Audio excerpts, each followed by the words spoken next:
Hi, Victoria. Where are you joining us from?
Good morning. Good morning, Grand Rising. I was thinking I could just kind of start as people like come through. If you want me to bring people through the meditation. Um, should we start with the intro or should we start with the meditation? What do you think? Um, you could introduce and then go into the meditation, yeah. You want Okay, to do that? so I'll do the intro and then I'll I'll start off by introducing you for the meditation and then we'll jump in with Ayala. Perfect. How are you feeling? I'm doing a lot of healing, so getting there, but it's a journey. Embracing the and surrendering into the moment, There's being more what people is. trickling in.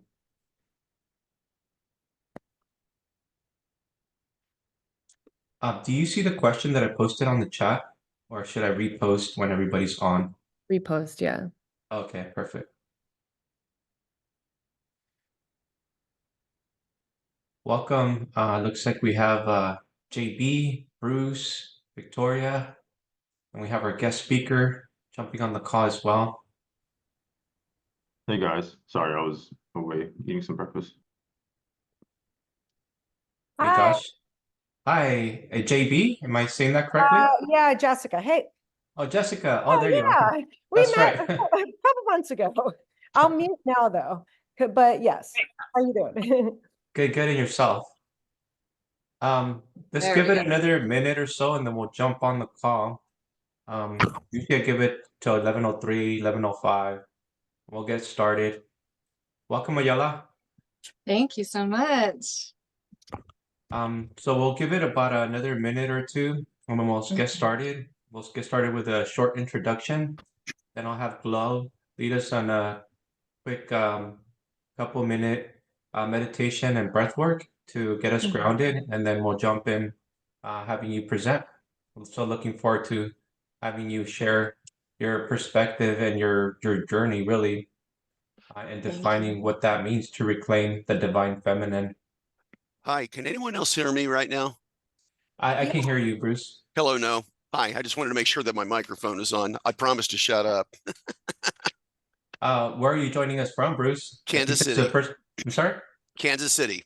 Awesome. How did you hear about us? I stumbled on it on one of my one of my emails on one of my email addresses that I have. I have them split up in three different emails, one for family and bills that I pay and stuff, and one for music related stuff. I'm a local musician in Kansas City, and the third one is for dating and love and relationships. And here we are. So, Okay, this will be I feel like this call is for both men and women right. because we can both embody, regardless of gender, we can embody both qualities of the divine masculine and feminine. In fact, Sure. Sure. we're living in this 3D world having a dual experience, Yeah, living in duality, but in duality, we can embrace non-duality by embracing all aspects of what we really are at our core essence, I feel. absolutely. Welcome, Rose. Welcome. Looks like we have Brenda. And let's get started. It's 11:04. Let's honor everybody that's here on time, and I'm sure we'll have more people trickle in. Welcome to Healing Conversations. This is a space based on love and acceptance where everyone is free to be vulnerable. It's a safe space, in fact, to express yourself. And our intention here collectively is for people to feel better at the end of the call, to experience healing. So the topics range every week. We have guest speakers sharing different perspectives. And the whole vibe with that is to help us get beyond our narrow perspective. I personally grew up with a very narrow perspective, and I feel, we are the products of our personality, our parents, our environment. And so a lot of the times, our perspective is just this. And so when we come to spaces like this, what we're really doing is we're pushing the boundaries of what our perspectives are and being able to embrace and see things from a much, much larger scale by the sharing of stories and creating community. So I hope that this is a call that you find lots of benefit. I know for me, um, holding space for these calls has been so beneficial. After each call, I just feel lit up, and my perspective continues to widen with the sharing of stories and having, all you guys come on and share also your stories. So I so appreciate you guys. So today we have Ayala Genevieve Sophia on the topic of reclaiming the divine feminine. So Ayala was raised in she calls it a religious cult that demonized the feminine. So you can only imagine being raised that way. Wow, I can't even imagine what that would be like. But obviously, that led her on a journey to reclaim her divine feminine. And so many of us may have a clue of what that means. I looked up, okay, so what does ChatGPT say divine feminine is? And so what it defines it in just 3 words, um, nurturing, intuition, compassion, and creativity. So there may be other qualities to the divine feminine. I'm sure Ayala will guide us to that. And so I still look forward to having her embark us on this journey. Now, some of the things that Ayala's involved in, she's the actual founder of an Emerald Earth. I look forward to having her talk a little bit about that. Also, she leads people through songs, sacred ceremonies, healing rituals, and transformational online courses. She also leads a shamanic priestess mentorship. And so she's involved with many things. And so she's so active. So we look forward to hearing lots and lots about what she's doing to create awareness, to empower other women and men, I would say, to reclaim their divine feminine. So before we get started, we'll have Glow share with us a short breath work and meditation to get us grounded and get us present to the call so that we can release whatever things that we have going on. Because I know I get a little like this when doing this and that. And so that's the whole purpose of let's get grounded, let's get present. So Glow. Thank you so much for having me. I'm really excited to be here, really excited to learn about the divine feminine and the healing of that as well. Just going to bring us through a quick guided meditation. So if you want to just take a big deep breath in and then exhale, just allow your body to move. Just stretch your arms, reach above your head, reach from side to side, and then exhale. Just finding stillness in the present moment. As you inhale, feel your stomach rise. And then ground as you exhale. Take one more big deep breath in. And then exhale. Just letting go of the past, the future, coming into the present moment, into the now. Just creating spaciousness in your heart. Creating spaciousness for this healing conversation. Just feeling grounded, rooted down like a tree, the roots of a tree to the core of the earth. Through the soil, feeling this connection to the earth, feeling this connection to your heart.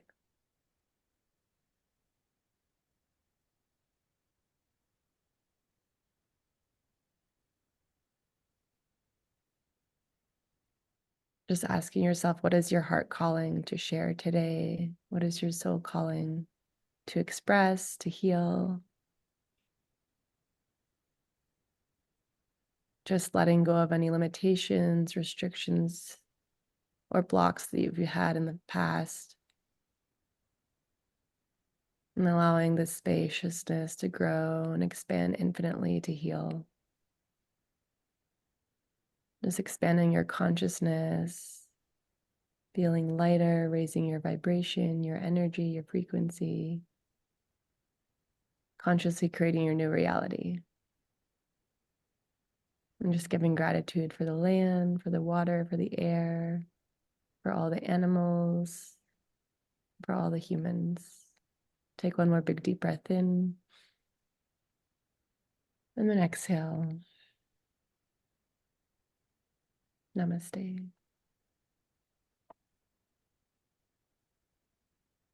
Thank you, Glow. So welcome, Ayala. Look forward to hearing your talk for all ears. Amazing. Thank you so much for having me. I really appreciate it. And I'm really glad that, yeah, we were connected through running with like similar soul tribe. And yeah, just really grateful to be here to be able to share my story and share some insight that I've learned, and hopefully it can impact someone else on their journey as well. So yeah, thank you so much. Yeah, okay, so yeah, I think it makes sense to kind of start at the beginning for me, because there's been these like very distinct phases through my life and things that I've had to work through like each of these phases that really get us to this, the pearl of the divine feminine and what that means. And you're right, it's completely for our women and men. Absolutely, it's for all of us. People, no matter what gender or non-gender that they ascribe to. And it is a big part of this new earth that we're birthing. And what I've now created as this movement called the Emerald Earth, which is really this this vision of what the new earth is and can be, and what it feels like. But yeah, let's go. We'll go to the beginning. So yeah, there's been these like 3 distinct phases in my life. And one was being born into a religious cult. And that phase of my life, I mean, it was all I knew. It was what I was born into. And what that really means is like when you're born into something, when you're created into something, right? It forms your brain. It forms how you understand life to be, right? And so you grow up as a child and like life has a certain structure and reality to it. It's like you're in a box, a certain box with a certain shape and color and texture, and you don't really know anything outside of it because you haven't been exposed to it yet. So this cult I was born into, it's a Korean cult. The leader's name was Sun Myung Moon. He's since passed. His wife is still alive, and there are still followers to this cult, mostly in Europe. It was a worldwide cult and really reached its peak in like the 90s, the 80s and 90s, with like hundreds and thousands of people like across the world. A lot of people in the States. There was like a big base in the Northeast, which is where I grew up. And then a big base in France, big base in Japan, big base in Korea, and other countries. And yeah, it's actually really fascinating. Not a lot of people know about it, or that it like still exists today. You know, if you were to look it up, it's called the Unification Church. It's also called the Moonies, is like the slang term for it. That's what I remember that. It was really popular when I was growing up in the 70s. Yeah, dude, like it's definitely like certain people remember it, and like younger people don't really know about it at all. I remember But it. I remember was hearing like about it. I don't know anything about it, but I remember hearing about it. wild. Okay, cool. So that's cool that you have the context. Yeah, so if you were to like Google search it, there are these photos of like him and his wife with these giant crowns, and they're overseeing like their largest mass wedding ceremony was 200,000 people in Madison Times Square in New York City. And yeah, sorry. There we go. And yeah, so my parents were matched, and so they had their forward story was that they were the Unification Church was meant to unify the world under one religion, one leadership. He believed he was the second coming of Jesus Christ, and that he was here to finish what Jesus failed at, which was healing the world of all sin through the institution of family. But the underneath the teachings, once you got into the church, right? I mean, he had, you know, there are certain universities in the States that they still own. There's certain like the Washington Times is owned by them. Like it's just pretty wild. They had a committee on the United Nations for a little while. So really did a great job at gaining power, lots and like billions and billions of dollars of assets. But yeah, so behind the scenes, the real teaching was that women were the cause of all evil, according to the Adam and Eve story. And that his role was to heal women of all sin. And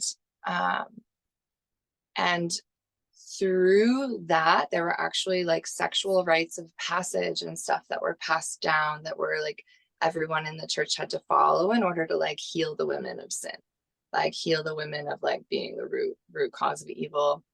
And they used a lot of like shame and guilt tactics to keep people in the church. And also like when you joined, so each of my parents joined individually. My mother was in France, my father was in the States. And when they joined, they had to give up all of their money, all of their possessions. They had to close their bank account. My mother had to give up like even her guitar. She always says like, you know, they had to give everything, and they became missionaries. My mother has all these stories of living in a bus with 20 people and having 4 hours of sleep per night, and having 1 day off per week. And that some people actually like died from the extreme duress of that. So each of my parents went through several years of that. And then what happened is that they would match people to be married. And part of the unification philosophy was that you had to bring people, every match had to be intercultural. They had to be from 2 different countries. So that's why my mother is from France, my father is from the States. And yeah, and so then once you came together, once you were matched, then you're empowered to have as many children as possible and to make money, but not too much money. And yeah, and so I grew up in it. I was born into it, and I grew up in it until I was 13. And when I was 11, my mother left the church, and when I was 13, my father left the church.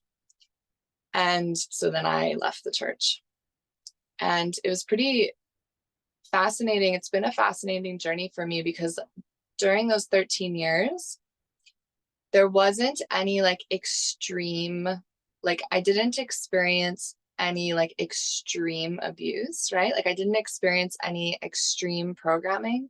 Like all I really remember is like lots of energetic tension, lots of chaos, and just like little stories here and there from the church. So for a while in my life, I didn't actually think it had impacted me. And then over time, it became very clear that it had formed me. It had created me. They didn't need to brainwash me, because I literally was born into it. And so I carried all the shame. I carried all the guilt of being a woman. I carried, like just so much of this programming.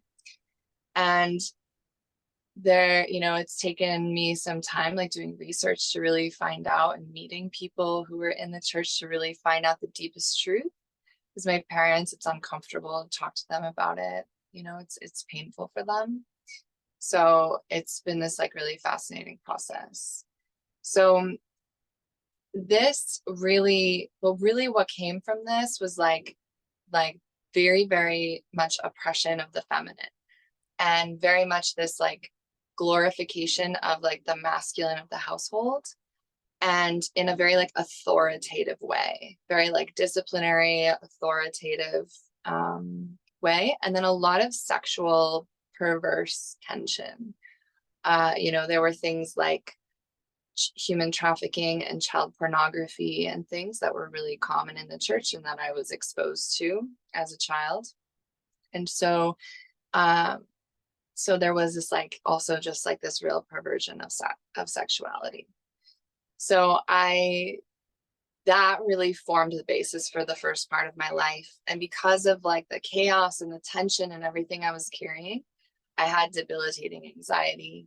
I have so much social anxiety. I really didn't have any friends until high school, where I started to learn how to imitate other kids and learn how to be in social situations. And that really, that was really the first phase of my life, I'd say. So from there, I go into the second phase of my life. And the second phase of my life is I'm waking up to the reality of the world. I don't know that much about the church still. This still a lot of it was behind closed doors for me. But I was exposed to the child pornography. I was exposed to the human trafficking. I was exposed to understanding and learning about these things. And I had this deep, deep, deep desire to save all the traumatized children of the world. So this sent me on this journey, the next phase of my life, which was to become a lawyer. And I was just determined to become an international human rights lawyer. And I wanted to save all the children in human trafficking, the child soldiers in Africa, the children in the depths of the foster care system in the States. And so in this phase, though, I went into hyper masculine mode, right?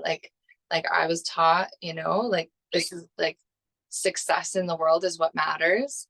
And any feminine values at all were really pushed down. And we'll talk a little bit more about what the feminine values are. Because yes, I wrote down what you said: nurturing, intuition, compassion, creativity. There's also wildness. There's also untamedness. There's the deep intuition. There's the deep knowing. There's primality there. There's sexuality there. And all of that was completely suppressed for me. And so I wasn't in touch with my intuition. I wasn't in touch with my deep knowing. I wasn't in touch with creative life force energy. So I just went super hyper masculine. Ended up getting a law degree from Cornell, an Ivy League law school, just fully went into academic life, and ended up volunteering at the United Nations in Africa a couple summers, and came back to the States, worked a little bit with children in foster care, had a hard time finding a job in those realms that paid money. I ended up volunteering a lot. Even with my Ivy League law degree, it was difficult to find something. And I just didn't want to do corporate law. I was so mission driven. And I ended up working this in between, where I ended up in a job in state government. And from there, I ended up in this job, 9 to 5, working in state government, not really passionate, but working with people that were kind of soul values aligned, and got engaged, bought a house, had 2 dogs, did the whole this is what I'm supposed to be doing, was successful. And and that really was the second phase of my life. And what happened there was I ended up reaching an incredible depression. And I realized that over time, I realized my commitment, desire, passion to save these children of the world, I was really trying to save my own inner child, my own self, that I still didn't even fully understand who she was and what she had gone through. And I got to this place of just completely feeling like life had no meaning. I had gone from being in a religious cult. So from there, I went to atheism. I was rejected anything. If people said the word God, I would shudder. I couldn't walk into a church. I just rejected anything, which included spirituality. And so then I got to the point, and then I got into philosophy and existentialism and all of this. And I got to this place where it was life has no meaning. And I can't even do the work I'm passionate about because I can't find one that makes money. So I'm just in this job, in this relationship, just doing the same thing, drinking heavily on the weekends, working during the week, fighting with my partner. The only thing like I could think of was maybe I'd become a foster parent, but like I just didn't, I was exhausted all the time. I'm just incredibly depressed. So then that took me to the third phase of my life, which was exploring spirituality and finally becoming open to that.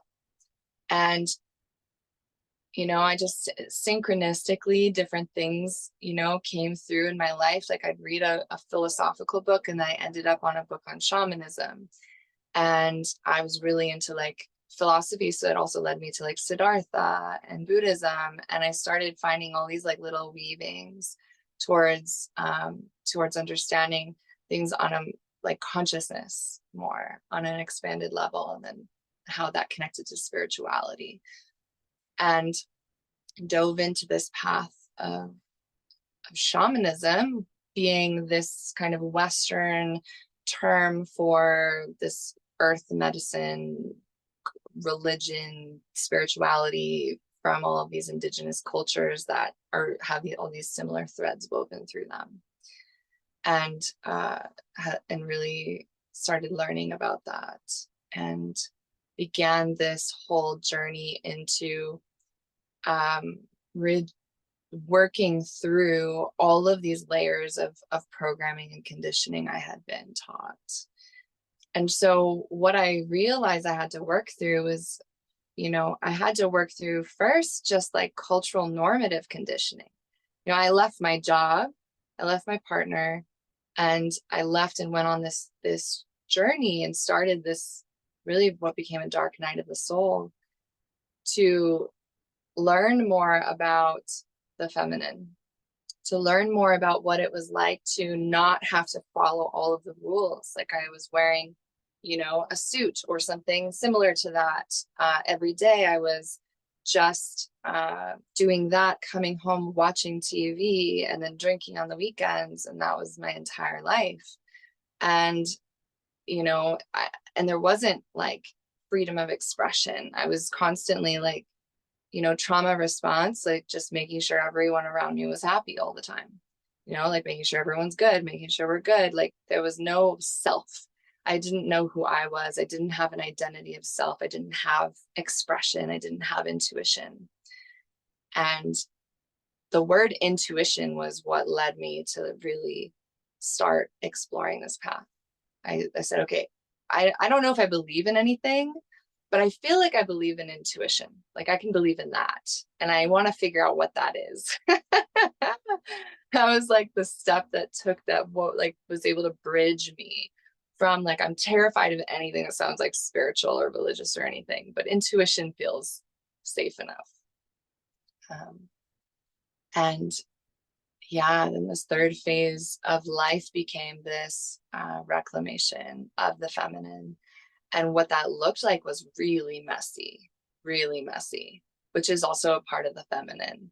So the inner masculine is the order and the rules and the boundaries and the discernment and the action and the structure.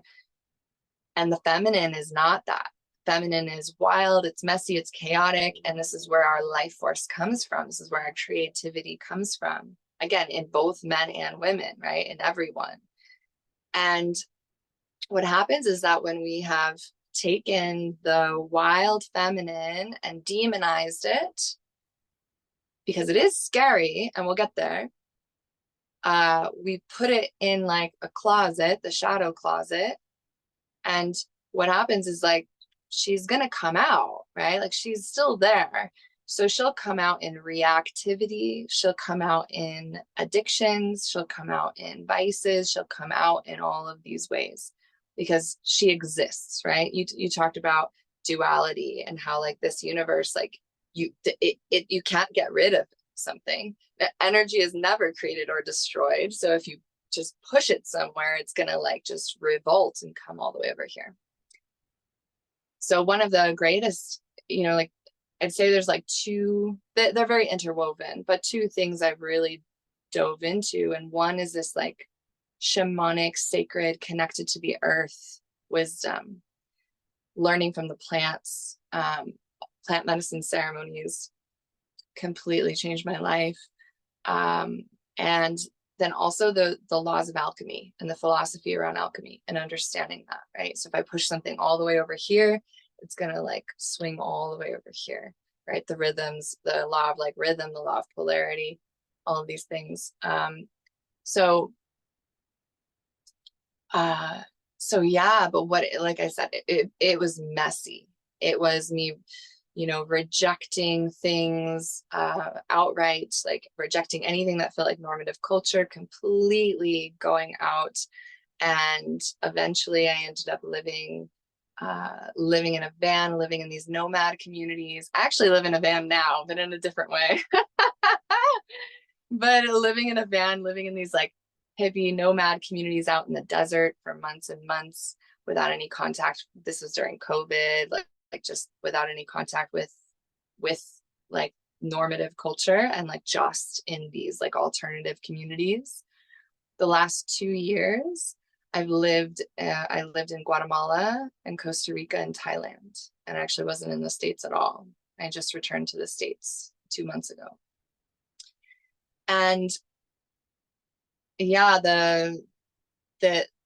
I needed to go on this journey of really rejecting everything and fully going all in and allowing the feminine to come up in her mess, in her chaos, in her, I'm going to make decisions and they're not all going to be right.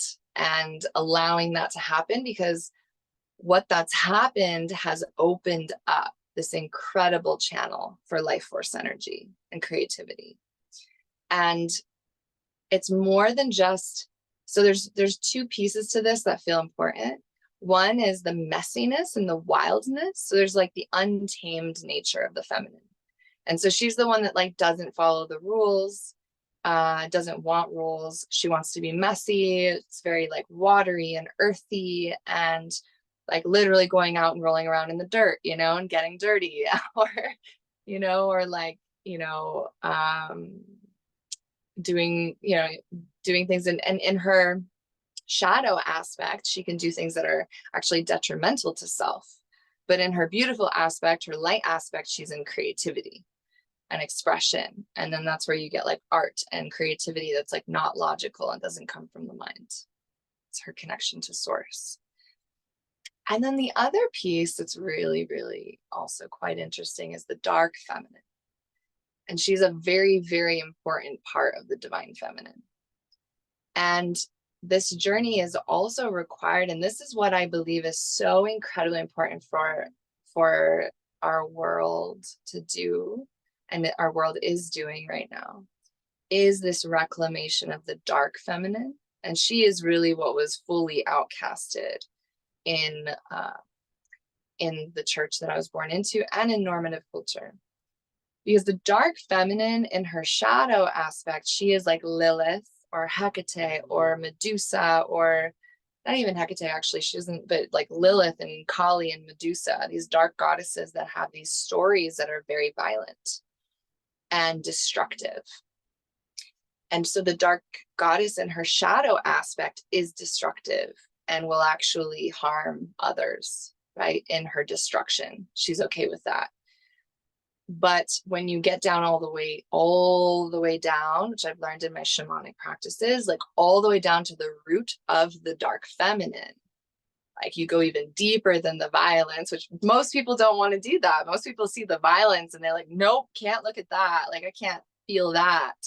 But if you go into that, you allow yourself to feel that in safe spaces and not in reactivity. Because you see this in our world, right? Our world is so much of the dark feminine in reactivity. Because at the roots of the dark feminine, it's always a story of love. Always, always, always, always, always. There's a story of the heart, of some kind of heartbreak. You know, Lilith goes around eating people's babies because her child was killed. You know, like there's always a story when you get all the way down to the depths of just pure heartbreak. And truly what she's doing is coming, it's like, it's because of love, but it's not, she's reacting, you know, instead of instead of responding. She's reacting in her shadow. And you see this in the world, like our war and everything's like a reaction. Like, you did this, you hurt me, now I'm gonna hurt you, right? There's all of this reactivity. And this is the dark goddess at play in her shadow aspect. And so what's so incredibly important and profound for an individual journey and us as a collective is to reclaim the dark goddess, because she is actually also the source of our power. And when you unlock that power within you, you unlock even more life force energy. You know, like the amount of energy I have on a day-to-day basis of the things that I can accomplish and I can do are just a stark contrast to years ago, when I felt like I would work and just be fatigued, or I do a little bit and I'd be fatigued, or even in the beginning of my healing journey. You know, last time I lived in a van, I did like practically nothing during my days, except just like feeling, healing, journaling, and then that, you know, that was my day. And now I have work, I have nature, I have things, I have social time, I have creativity, I have new projects. There's like so much life force. And there's also power. It gives you this power where your voice is heard, where you can actually make an impact in the world, where people notice you. You have charisma, you have power. But what that takes is going deep down, allowing yourself to feel the dark goddess, to feel her wildness, her untamedness, and her violent nature, her anger, her rage, her grief. It's the rage, the immense rage, and then deeper is the immense grief. And when we go and we allow ourselves to feel that in safe spaces and safe healing spaces, which exist in both men and women, like I'll keep repeating that, you go deeper and deeper and deeper. Eventually you get to the heart. Eventually you get to the love within her. And when she feels witnessed and she feels seen, she feels heard, she feels loved in her expression, and her story is heard. Like, you hear her story of wounding. And each person has like a different story. You know, they're all similar, but there's different stories depending on like what lineage you carry, what your past lives were like, if you believe in that, or what your ancestry was like, right? Which there's plenty of scientific evidence to show that ancestral trauma lives in our DNA, right? And so whatever it is that you believe in, each person, there's a little bit of a unique story there. And so you dig deep and you find the story, and then you bring love to that. And then the dark goddess, or the dark side of you, becomes an ally, and you two work together. I actually have these rings here that represent my dark and my light. So this one has a spiral on it, which to me, the dark feminine is the spiral, the chaos. There's like not logic or reason to it. And then this one is an eagle, which is for me the representation of the light feminine. And to me, it's the two of them together is what makes me. And they both have different desires and needs and whatnot, but when they're working together, they are in wholeness, and they're both rooted in love, always. Like, they're both completely rooted in love. And that's what you learn on this journey of diving deep and reclaiming, is that truly it's all rooted in love. All of the evil in the world is rooted in love, all of it, completely. You get all the way down, and it's a story of heartbreak, always. And so I really, this vision and this movement of Emerald Earth is this desire to speak forward. The way that we move forward is through the love of it all. It's through the love of it all, the love and acceptance of it all. The duality and polarity that exists here means we have to have the dark and the light. And it means we have the feminine and the masculine. We have the untamed nature, and then we have the boundaries and the discernment, like through this deep reclamation of the feminine, you then also end up balancing yourself out with the healthy divine masculine. Like, that has to come into play. And then your healthy divine masculine is what keeps your feminine safe and keeps yourself in the boundaries, and you have discernment, and you're not in reactivity. And you do have structure, but then the feminine gets to play within that structure. You start to bring both of them into balance. And that's what really creates this like inner sacred union within us that allows us to be whole people and to fully self-actualize and self-realize. And yeah, but truly, like, to get there, it does requiring bringing love to these dark places, you know. And you see in the world today, there's so much like anger or hatred or taking sides and all these things. And it's just people's ways of trying to keep themselves safe. But truly, the thing that heals is love, and realizing that even the people doing the most atrocious acts, you know, have they also are actually at the deepest roots coming from a place of love or a wounding of love. And so in my journey, I'm so grateful for my journey. This is what I want to like really, I think, end on is I have so much gratitude for this journey, like coming through and being born into such darkness, you know, like I was born via like likely conceived via sexual ritual to oppress the feminine, you know, like that kind of level of I was born into darkness, right? And you know, I'm so grateful for this journey, you know, like from coming from a place where like the darkness was all I knew, like internally I just was in darkness, to coming to this place of like, because I have love for it all.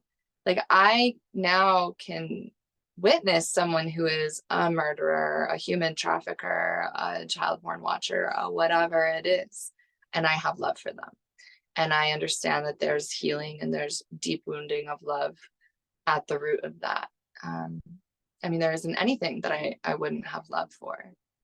And to be able to live life from that place, to be able to inspire others from that place, to be able to make an impact in the world from that place is a real gift. And the journey has been so incredibly difficult. Like I have been through such dark nights. I've gone through poverty. I've gone through not having food to eat. I've gone through physical violence. I've gone through sexual violence. I've gone through so many things. I mean, all of the things I've been through, not just as a child, but as an adult. And I've seen such incredible darkness. And because of the way the universe works, because of the laws of duality, the law of rhythm, all of these things, you know, it gives me the capacity to then be catapulted into so much light. And so one of my greatest messages is for people who have, you know, I mean, everybody has trauma of some kind in this world.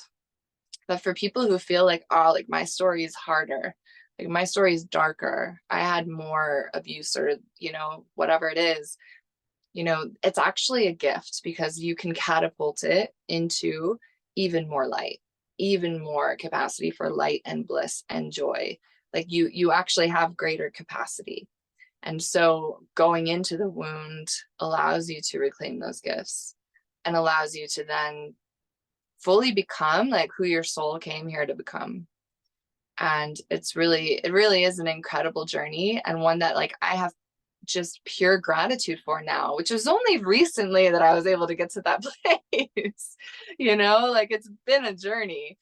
But they say things happen in 7-year cycles. And, you know, it took me 7 years to get my law degree, which was interesting. That was a cycle. And now I've just come out, I'm in the 8th year. So I just completed 7 years of being on this like shamanic path. And it feels like that 7-year cycle has come to a close. And now I'm in the place of, now I'm sharing the message. Now I'm sharing this to the world. Now I'm stepping into supporting others on the journey. And from a place of like immense gratitude and love for all of it. Because like, wow, the contrast, like if you, the gift of contrast is that like when you haven't had joy for most of your life, joy is so much sweeter. You know, like the nectar is so much sweeter when it's something you haven't tasted before. And so I'm actually incredibly grateful that I get to experience that, because I experience so much bliss on a daily basis now. So much bliss, so much joy, so much love from my family, from my friends, from my tribe, my community. I'm really surrounded by it. Like my external reality has now shifted to reflect the changes internally. So no matter where you come from, there is so much light at the end of the tunnel if you're willing to go through and face all of the things. I mean, that's really it. It's like facing the darkness, facing the fears, bringing love to all of it, all of you, all of others, all of life itself.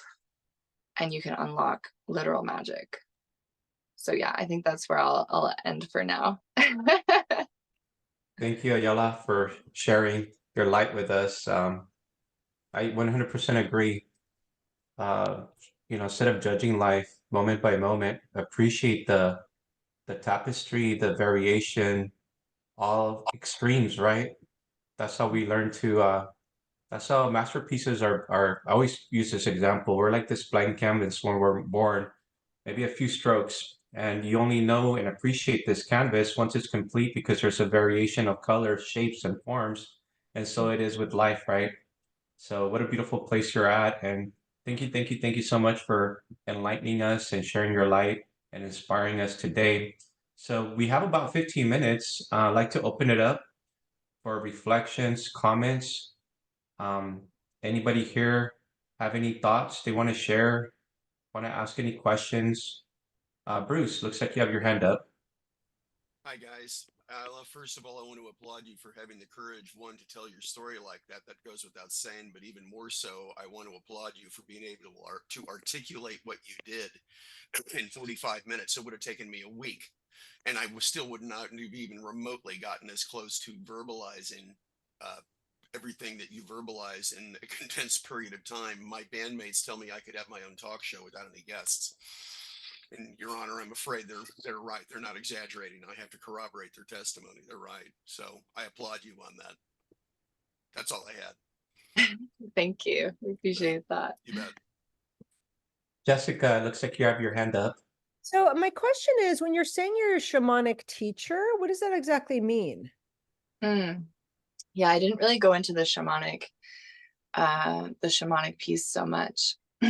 So the shamanic path, I'll share a little bit about this. So the shamanic path is also this part, the big part of the feminine, is this deep earth wisdom, deep connection to the earth as divinity, the earth as like God, the earth as a sentient being. And the shamanic, so the philosophy of alchemy is like understanding the different laws of the universe, like understanding the laws of duality and polarity and rhythm, and the law that all is mind, and the law as above so below, and all of these things. The shamanic path is like putting that into practice with the earth. And so what shamanic practices look like is transformational containers for healing, for transformation, for growth. And it uses the earth wisdom to do that. What I mean by earth wisdom is the elements of alchemy. So the first 2 years of my path, I learned shamanic wisdom and teachings that didn't have anything to do with plant medicines, plant spirits, or anything. It's purely using energetic containers that you call in when you're connected to energy. It's something like the medicine wheel is a really, really large practice of shamanic teachings. That's one of the things that I teach, is how to call in and use the medicine wheel for transformation. And then it's doing actual rituals, alchemical rituals with the elements. So like a fire ceremony, or breath work, or a water blessing ceremony, or an earth ceremony. Each of the elements has different alchemical properties. And so when you think of air, what air does, I'll go through each of the four. So air brings expansion. So that allows us to get out of the mind and brings expansion into places that are tight and constricted. That's one change. Water allows movement, and I'm doing them in order, actually. This is the order of the medicine wheel that I use, that actually I divined and is really powerful, because each culture has a different medicine wheel, and this is what's come through as like the most true for me. So then water is movement of energy. Anytime something is stagnant or not moving, you bring in water and it moves. It also is self-cleansing. Water cleanses everything. That's why we take showers, right? Blessing and purification and cleansing. Then you go to fire, and fire is energetic transmutation. It actually changes form, right? You give wooden logs to a fire and it turns into ash and smoke. So it's energetic transmutation on a spirit level. And then you go to earth, and earth is composting. You give something to the earth and she will compost it slowly over time, make it into nutrients and feed. So you can let anything go that's dead, or you're ready to let go of, or you don't want to have any, like, whatever you're ready to like release. And anything that's dead, that's diseased, anything, you give it to the earth and she will slowly just compost it until it's like now food for the new seeds that you're planting. So these are the different alchemical properties of each one. Earth is also physical matter. So it's like seeing things be built and made manifest into the physical world, whereas fire is like connected to the energetic world. And so shamanic rituals bring in these different elements for alchemy, and you can do them for things you want to change in your life. And you literally sit down at a fire and you write things down that you're ready to change, and you give it to the fire. And you do it in ceremony, you do it in a container, which makes it even more powerful. And then there's also other pieces like listening to the earth, you know, learning to listen to the wind, learning to listen to what the little animals are coming up to you and wanting to tell you why you saw an eagle this morning. You know, these things where like the universe's earth, Gaia, is always wanting to speak to us. She's always open to speaking to us. And when you get really in depth, in touch with that shamanic wisdom, you learn how to listen, and you learn the patterns of how things are showing up, which is also Hermetic philosophy, is understanding the patterns of life.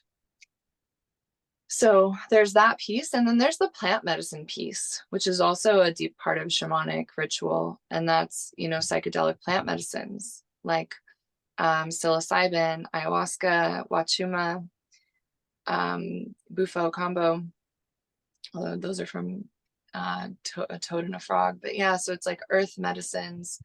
And the beauty of plant and earth medicines, the ones that get you out, those psychedelic ones, actually now I work primarily with non-psychedelic plant medicines.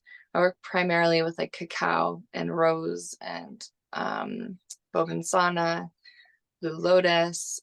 These plants, once you become fine-tuned to the shamanic practice of working with plant spirits, you realize, oh, I don't have to have a psychedelic experience to receive deep healing from a plant spirit. And I actually create energetic containers called dietas for people, where you sit with one plant spirit for like a month. You're connecting and meditating with the plant spirit and receiving it in a month-long ceremony in your daily life as well. So, but the beauty about the psychedelic plant medicines is that they help break down the parts of our mind that are really stuck and rigid and holding on. They can get into the deep corners of our mind. For me, I actually facilitate plant medicine ceremonies now. I've been in that space for years, and yeah, ayahuasca, it was my 11th ayahuasca ceremony, was like the final, like all 11 ayahuasca ceremonies were getting me to that ceremony where it accessed the deepest part of my programming around the church. And it was like me meeting the spirit of the founder of the church, the cult, and having a release in that way. And these psychedelic plant spirits allow us to access souls and spirits from other realms, like he had passed on. And then also allow us, to break down the barriers or the blocks or the neural wiring we have that's so ingrained that like we can't use our mind to change our mind. Sometimes it's too difficult. You can over time, absolutely, but sometimes a ceremony with plant medicine will get you there faster. But it's also, in that realm, there's always the the caveat, right? Making sure that you're in a safe setting, making sure you know how to work with the medicine, making sure you're supported by people who know how to support you in working with the medicine. So yeah, I always add that piece as well. But yeah, that's what I would characterize as shamanic. And so for me, I teach how to hold energetic containers. I teach how to work with plant spirits and how to listen and how to bring that and weave that into your everyday life so that you're always connected to your intuition and you're always connected to the magic of life, because it is truly accessible always. I hope that answers your question. Thank you. Bruce. One last thing, Ayala, actually a couple of things, and then I really am done bugging you. Oh, that's great.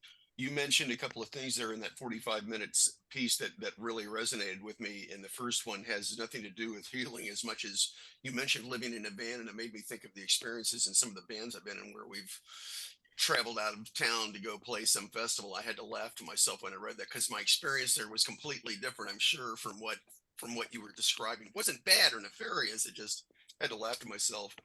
On a serious note, the business that you made a mention about the dark feminine, and I don't know if this pertains to it at all, but I remember when I went back to college and finished my degree, one of my favorite classes was Eastern Civilization, and Kali Shiva's name definitely came up. And I wonder if in some way, shape, or form she might not be related to some of that dark feminine at all, as far as she cleansed by fire, but by doing so she just basically wiped the slate clean, allowing you to start all over completely. And I definitely made mention of her. Yes, absolutely. That's one area, that's one what do I want to say? What do I call that? Like Hinduism is a really beautiful place to connect with the dark goddesses, because they actually they have representations of them and they celebrate them. They don't demonize them. They take it very seriously.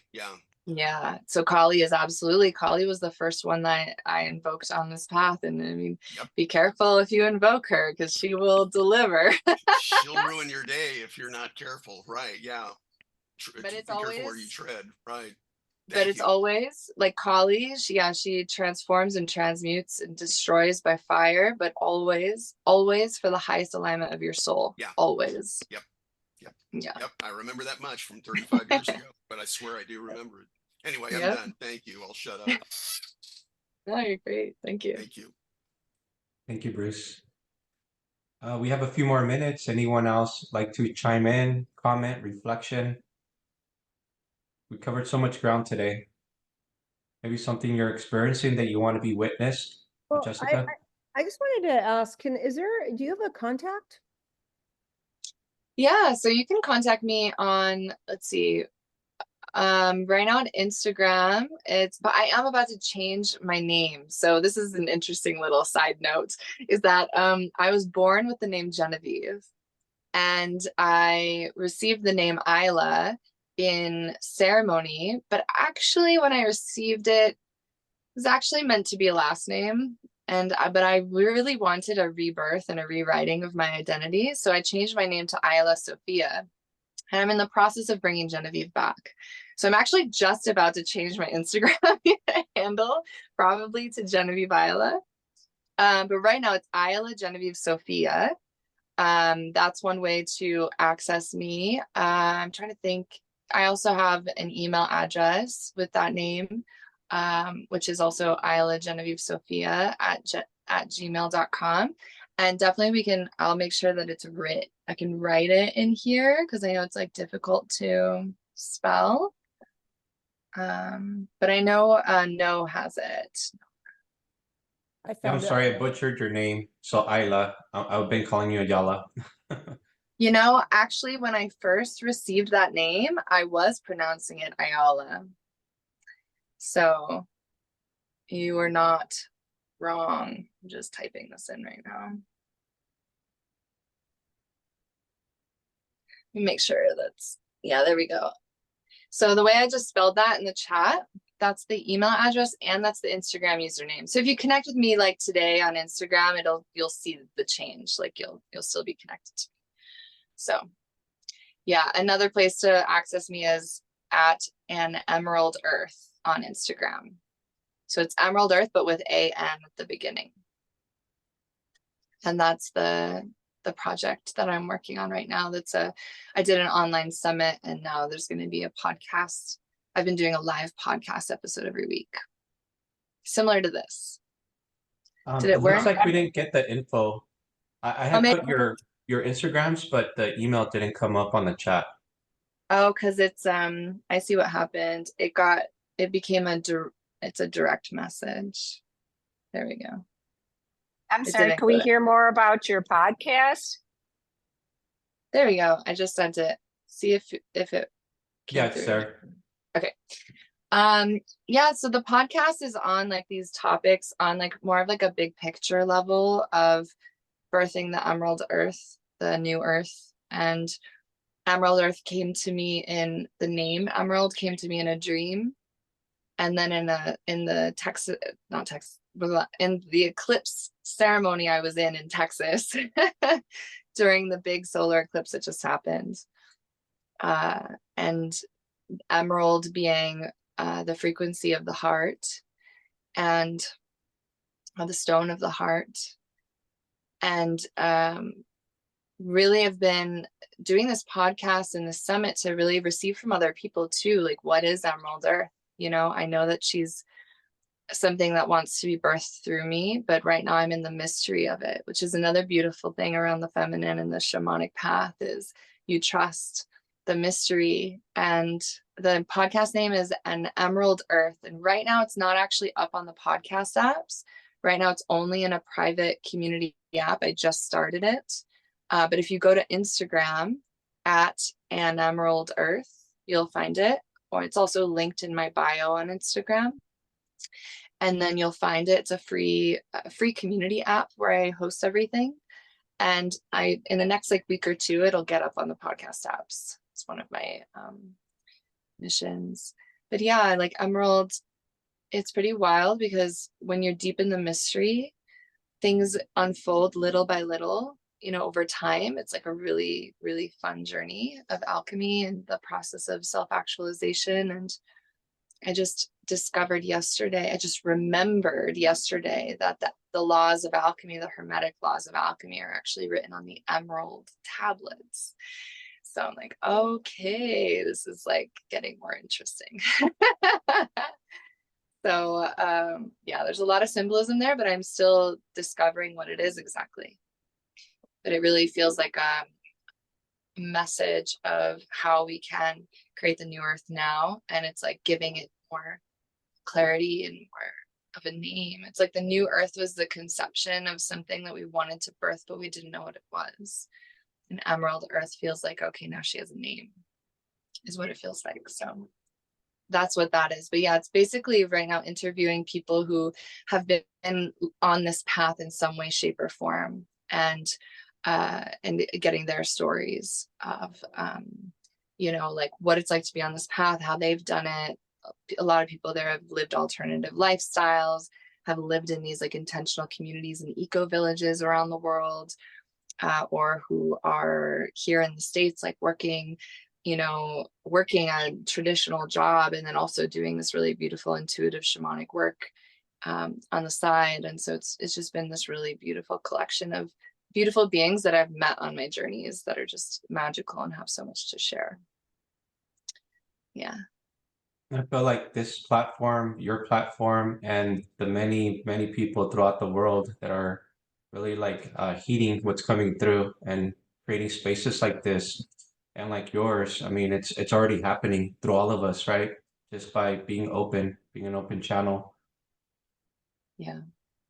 Yeah, I'm really grateful for spaces like this. So thank you again so much for inviting me here. Like this is how the greatest thing we can receive in this life truly is expanded awareness. Like all of this, everything we're doing, all of it is just to like have some sort of expanded awareness. And that comes from listening to people and their stories and their insights. Like this is how we learn, is from other people, is from, you're going to say something that ignites something in me, and then I'm going to say something that ignites something in them.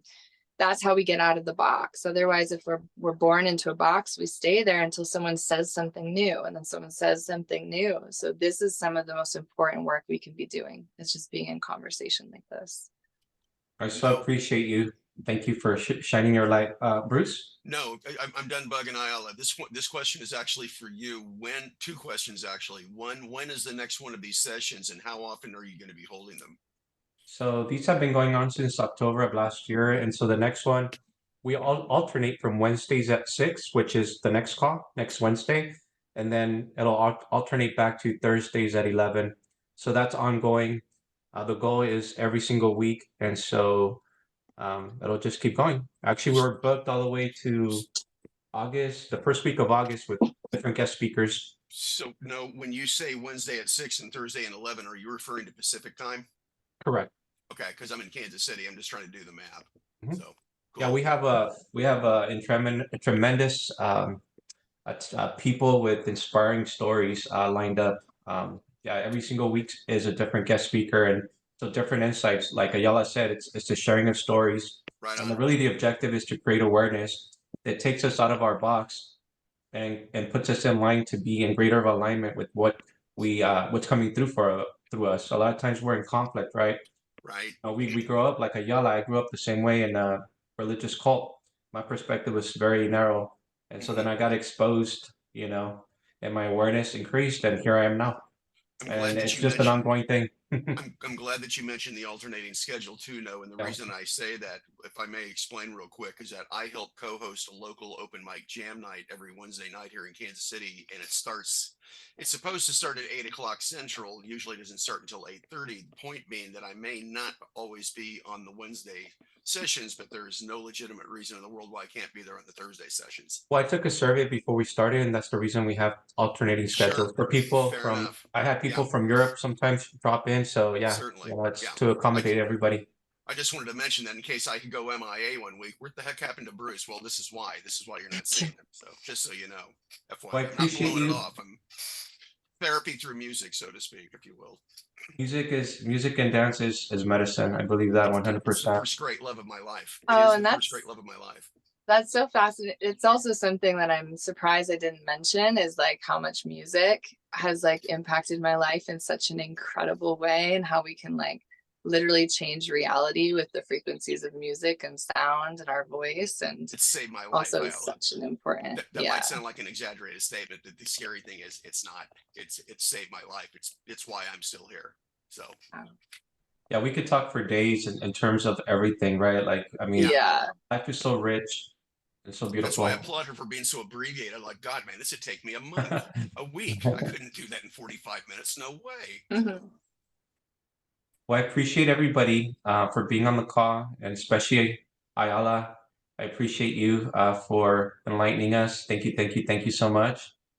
And I wish Thank you guys you. all a very beautiful and blessed day. Thank you all. You too, Thank guys. you. And I'm so open Thank if anyone you. wants to reach out to me personally, individually. I'm so open for Thank you. continued conversation. So thank Noted. you.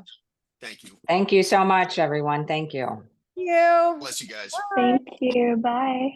Hasta la vista. So I'm gonna share my slides here, and we've got a few things that we're gonna